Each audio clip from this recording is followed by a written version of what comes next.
Pessoal, vamos lá. Vamos ver essa parte de gráficos, tá? Gráficos. Só que essa parte, ela é mais assim autoexplicativa. É basicamente para vocês reconhecerem os tipos de gráfico que nós temos em estatística, tá? Por exemplo, o primeiro tipo de gráfico que nós temos, que nós trabalhamos em estatística, é o chamado gráficos em barras. Gráficos em barras. São aqueles em que os valores numéricos dos dados de um fenômeno, quer dizer, você está pesquisando qualquer coisa, né? Enfim, um fenômeno qualquer, idade de pessoas, grau de escolaridade, o que seja, são representados por retângulos dispostos na horizontal, em barras, como está aqui. Por exemplo, eu fiz uma pesquisa estatística sobre o desempenho em matemática de um grupo de alunos, enfim.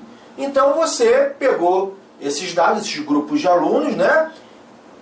Separou em desempenho ruim, regular, bom e ótimo, e viu que 25% dos alunos tem um desempenho ótimo, 35% de desempenho bom, 25% regular e 15% do total de alunos teriam um desempenho ruim, né?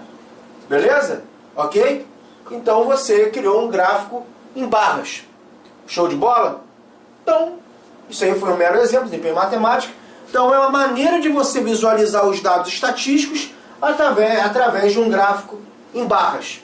É bom você reconhecer isso, você saber que esse gráfico existe. É o primeiro gráfico, tipo de gráfico que nós temos em estatísticas para representar um fenômeno, ou seja, a sua pesquisa estatística, no caso aqui um desempenho em matemática. Tá bom? Show de bola? Bom, nós temos o gráfico em colunas. São aqueles em que os valores numéricos dos dados de um fenômeno são representados por retângulos dispostos na vertical. Exemplo, mesmo gráfico de desempenho em matemática, note que esse gráfico, esse fenômeno, né, desempenho em matemática, eu poderia colocá-lo na forma de um gráfico em barras ou um gráfico em colunas. Note que o desempenho ruim é 15%, num gráfico em colunas. Num gráfico em barras, também 15%. O desempenho regular em barra é 25%. Em coluna, a mesma coisa, regular 25%. Bom, 35%, ótimo, 25% em gráfico em colunas. Em barra também. Bom, 35%, ótimo, 25%. Então vejo que são os mesmos dados, né? O mesmo fenômeno. Então o mesmo fenômeno, no caso aqui de desempenho matemático, você pode representar em barras ou em colunas. Está retratando a mesma coisa. Qual que é o melhor? Gente, é difícil dizer. Depende do pesquisador lá no momento, do que ele quer, da maneira que ele se sente mais confortável em representar, né? Mas que os dois gráficos vão representar a mesma coisa, vão. Você pode ver que pela altura, né, do retângulo em colunas ou pelo comprimento do retângulo em barras, indica um maior percentual. Um menor comprimento em barras ou uma menor altura em colunas indica um menor percentual. Então, pelo tamanho do retângulo, né, você consegue ver aquele de percentual maior ou menor. Então, visualmente, você tem uma ideia do que está acontecendo em relação a esse fenômeno que você está pesquisando, no caso aqui, desempenho em matemática. Você poderia pegar esse desempenho em matemática e colocá-lo também chamado em gráfico em setores, ou gráfico em pizza, ou gráfico, pode anotar aí, em pizza, também é chamado, tá? Gráfico em setores ou gráfico em pizza, às vezes na prova aparece essa nomenclatura. São aqueles em forma de círculo, beleza? Tá vendo aí? Em que cada setor é essa partezinha aqui, né, que está com cores diferentes, chamado setor circular, em que cada setor ou em cada setor circular possui um ângulo proporcional ao dado que representa.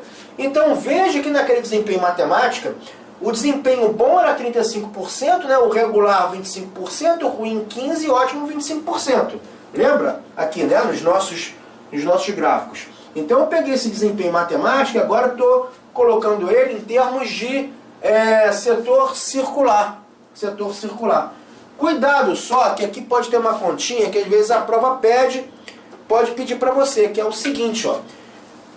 Cada setor possui um ângulo proporcional ao dado que representa, ou seja, proporcional ao percentual que ele representa.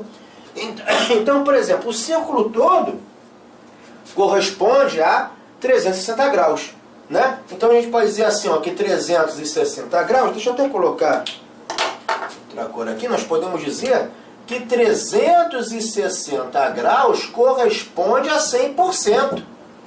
Né? 360 graus corresponde a 100%.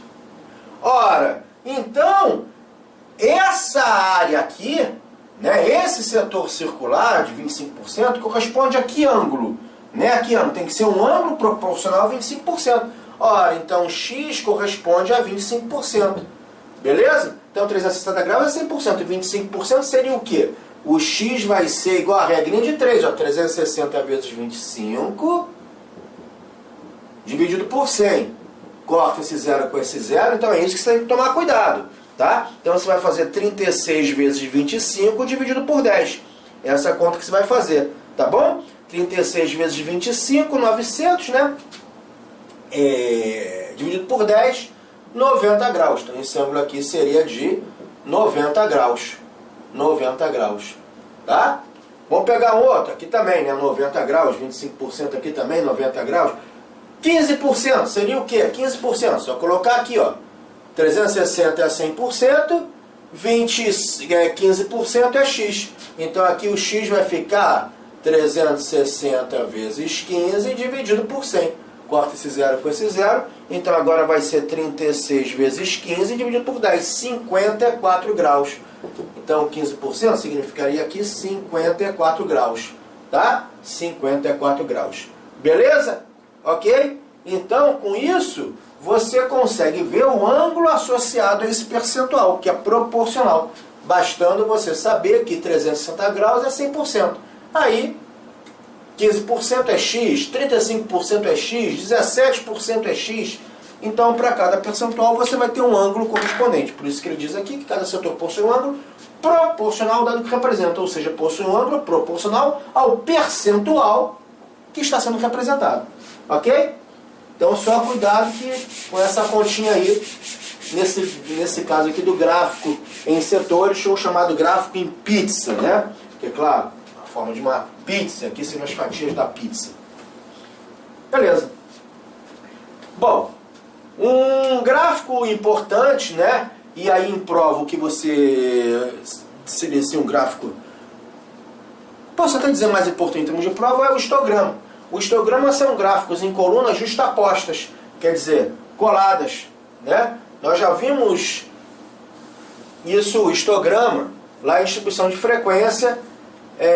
Então, exemplo de um histograma, por exemplo, ocorrências, por exemplo, peso, idade, sei lá, o que seja.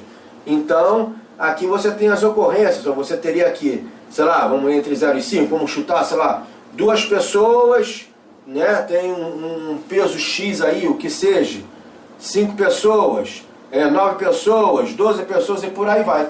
Você consegue colocar um histograma, desenhar um histograma em função da característica que você está trabalhando, tá? Aí, vale a pena aqui pegar um quadrinho branco e mostrar o seguinte, ó. Imagina aqui, nós já vimos distribuição de frequências, não é já? Imagina essas classes aqui, ó. 2 a 4, 4 a 6, 6 a 8, 8 a 10, 10 a 12, né? Aqui são as classes. E aqui a frequência absoluta simples, 2, 5, 8, 3 e 1. Nós já vimos isso. Então, na aula de distribuição de frequências, vamos passar isso daqui para histograma, né? Aqui seria o Fzinho e aqui seriam as classes. Nós já vimos isso em distribuição de frequências. Aqui na horizontal ficariam as classes. Da plano de 2 em 2, 2 a 4, 4 a 6, 6 a 8, 8 a 10. Né? Então aqui é 0, aqui ó. 2, 3, 4, 6, 8, 10.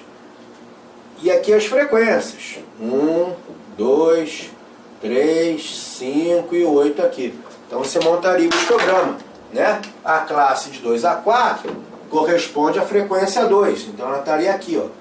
E o que é histograma? É um gráfico em colunas. Lembra aquele gráfico em colunas que nós vimos? Só que justapostas, coladas, tá? 4 a 6. a frequência é 5. 6 a 8, a frequência é 8. Só estou relembrando aqui que nós já vimos distribuição de frequências, né? 8 a 10, a frequência é 3. Faltou aqui 10 a 12, né? Faltou aqui 10 a 12. Acabei não colocando, não tem problema. Vamos botar aqui 10 a 12. A gente coloca aqui 10 a 12. Sem problema nenhum. 10 a 12. A frequência é 1. Então tá aí, frequência. Então tá vendo? O histograma é um gráfico em colunas. Aquele gráfico que nós já vimos, gráfico em colunas. Só que justapostas, coladas. Então, às vezes, em prova, ele pode dar um histograma para calcular uma média, uma mediana, uma moda que nós já vimos, em vez de dar essa tabelinha. Então você tem que entender, você tem que saber ler a tabela e associar o histograma e o histograma à tabela, né? Então, lembra a aula de discussão de frequência? Ele não dava essa tabela aqui, perguntava qual a média, qual a mediana, qual a moda. Ele pode dar esse gráfico e perguntar qual a média, qual a mediana, qual a moda. Então você tem que passar esse gráfico para cá. Fzinho, Fzão, né? Aquelas colunas que nós já vimos, X, Y, F de I, enfim, né? Ponto médio das classes, beleza? Então isso é isso, e isso é isso, são sinônimos, sinônimos. Aí você teria que ver, pô, classe 2A4, a frequência é 2, eu desenhava aqui. Classe 4A6, a frequência é 5, coloca aqui. Classe 6A8, frequência é 8, coloca aqui. Classe 8A10, frequência é 3, coloca aqui. Classe 10A12, frequência é 1, coloca aqui. Beleza? Ok? Então, isso é isso e isso é isso. São sinônimos, né? Isso é igual a isso. Beleza? Ok? Então, essa é a parte de gráficos. Só atenção quanto ao histograma, né? Porque ele joga o histograma e pergunta qual é a média, mediana e moda. Né? Você tem que associar esse cara com essa tabelinha. E o resto, cuidado também com o gráfico em setores, né? Porque gráfico em setores tem aquela parte da... Pode ter que fazer uma continha, perguntar o percentual associado ao ângulo, né? 360 graus, é 100%, acabou. Você mata essas questõezinhas de ângulo e associado a percentagem, tá? Num gráfico em setores. Show de bola? Então isso aí é a parte de gráficos, são esses gráficos que realmente você tem que saber em estatística. E vamos seguindo!